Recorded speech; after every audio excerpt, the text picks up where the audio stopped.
Good morning tool. આજના વિડીયોમાં આપણે શીખીશું ગાલા આસપાસ પર્યાવરણ સ્વાધ્યાય પોથી ધોરણ 5 ભાગ 1 અને પાઠ નંબર છે 5. તો ગયા વિડીયોમાં આપણે 6 સુધીના પ્રશ્નો જોયા હતા. આજના વિડીયોમાં 7મો પ્રશ્ન શીખીશું.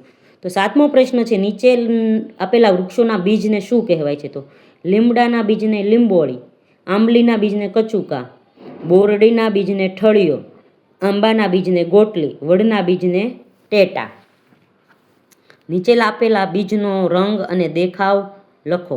તો મગ તો લીલો અને લીસો, ચણા બદામી ખરબચડા, વટાણા આછો લીલો અને લીસો, કેરીનો ગોટલો આછો સફેદ અને ખરબચડો, મકાઈ તો પીળો અને લીસો, ઘઉં બદામી અને લીસો, તરબૂચના બીજ કાળો અને લીસો.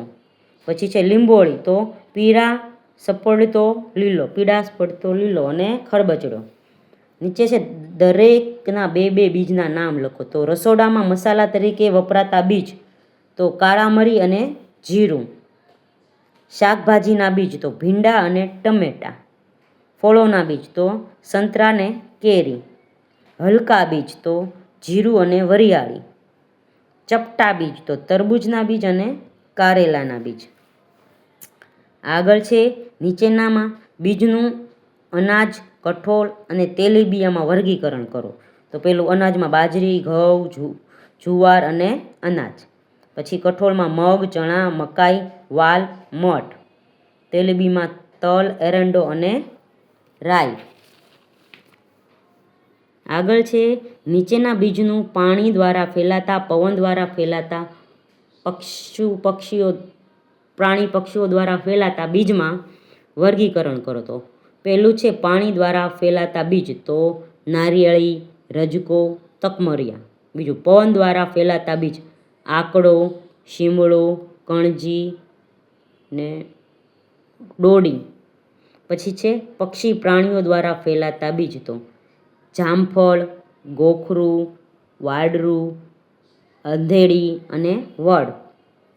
પછી નીચેના બીજનું લીસા બીજ ખરબચડા બીજમાં રૂપાંતર કરો. તો પહેલું છે લીસા બીજ તો આવશે મગ, વટાણા, રાઈ, મકાઈ, ઘઉં, તરબૂચ બીજ. પછી આવશે ભીંડાનું બીજ. આગળ છે ખરબચડા બીજ તો ચણા, જીરું, વરિયાળી, કારેલાનું બીજ, કપાસિયા, લીંબોળી, પપૈયાનું બીજ અને કેરીનું ગોટલું. આગળ છે જો છોડ ચાલતા હોત તો શું થાત? તો જો છોડ ચાલતા હોત તો તેમની ઈચ્છા મુજબ કોઈ પણ જગ્યાએ જઈ શકતા હોત અને તે જગ્યાએ ઉગી શકતા હોત. પછી MCQ છે, નીચેના પૈકી સૌથી નાનું બીજ કયું છે? તો આવશે રાઈ. કોના બીજનો ફેલાવો પ્રાણીઓ દ્વારા થાય છે? તો આવશે ગાડરું. કોના બીજનો ફેલાવો પાણી દ્વારા થાય છે? તો આવશે C અને D, તકમરિયા અને રજકો. પછી બીજને ઉગવા માટે કઈ જમીન સારી છે? તો જવાબ આવશે C, પોચી.